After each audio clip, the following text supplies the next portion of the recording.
Üzünüzdə olan dərin qırışlar üçün mükəmməl bir maska hazırladım. Bunun üçün bir qaba 1 ədəd yumurta ağı, 1 çay qaşığı kofe və 1 çay qaşığı qatıq əlavə edib tam həll olana qədər qarışdırırıq. Alınan bu maskanı təmiz üzlərimizdə qırışlar olan nahiyəyə, göz ətrafına, alına və yaxud da ki ağız ətrafına çəkib 20 dəqiqə saxladıkdan sonra yuyuruq. Maskanı həftədə 2 dəfə edirik. Üzdəki qırışları açan, üzə hamarlıq bəxş edən və eyni zamanda üzün rəngini bərabərləşdirən mükəmməl maya maskası hazırladım. Bunun üçün bir qaba 1 yemək qaşığı quru maya və 1 yemək qaşığı süd əlavə edib tam həll olana qədər qarışdırırıq. Əgər alınan maska qatı olsa, üzərinə azca süd əlavə edə bilərsiniz. Maska çox qatı, nə də ki çox duru olmamalıdır. Alınan maskanı təmiz üzlərimizə çəkib 15-20 dəqiqə saxladıkdan sonra yuyuruq.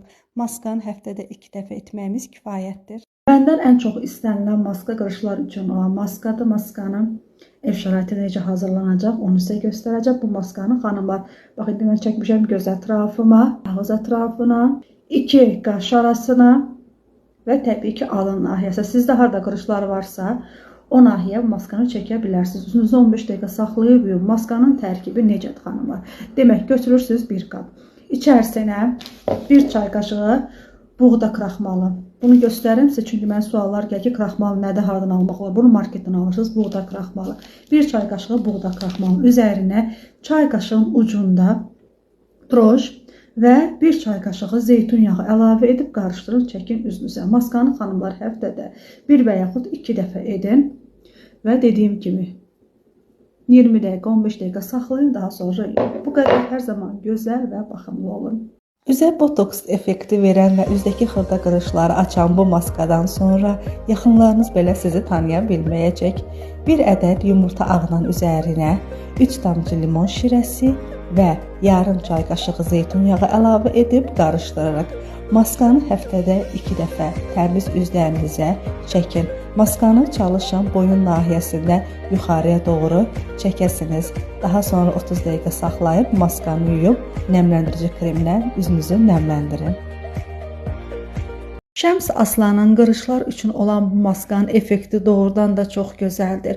Bu maska üzü toparlayır, üzdəki qırışları açır və üzə gənc bir görüntü bəxş edir. Yarım ədəd kiçik kartofu suda qaynadıb daha sonra tam həll olana qədər əzirik. Üzərinə 2 çay qaşığı süzmə qatıq əlavə edib tam həll olana qədər qarışdırırıq. Bu maskanı həftədə 2 dəfə təmiz üzlərimizə çəkib 20 dəqiqə saxlayıb yuyuruq. Üzünüzdəki qırışları açan və üz dərinizini yeniləyən mükəmməl bir maska hazırladım. Bunun üçün bir qaba 1 çay qaşığı quru maya, 1 çay qaşığı süzmə və yaxud adi qatıq və üzərinə 1 çay qaşığı zeytun yağı əlavə edib qarışdırırıq. Əgər üzünüzdə ləkələr varsa, maskanın üzərinə 5-6 damcı limon şirəsi də əlavə edə bilərsiniz. Bu maskanı həftədə 2 dəfə axşam üstü təmiz üzlərinizə çəkin, 15-20 dəqiqə saxladıkdan sonra yuyun. Üzdəki qırışları açan, üz rənginin tonunu bərabərləşdirən mükəmməl bir maska hazırladım. Bunun üçün bir qaba 1 çay qaşığı düyü unu, 1 çay qaşığı sarı kök və 1 yemək qaşığı qatıq əlavə edib tam həll olana qədər qarışdırırıq. Maskanı həftədə bir dəfə təmiz üzlərinizə çəkin, 20 dəqiqə saxladıkdan sonra yuyun və daha sonra üzünüzü nəmləndirici kremlə nəmləndirməyi də unutmayın.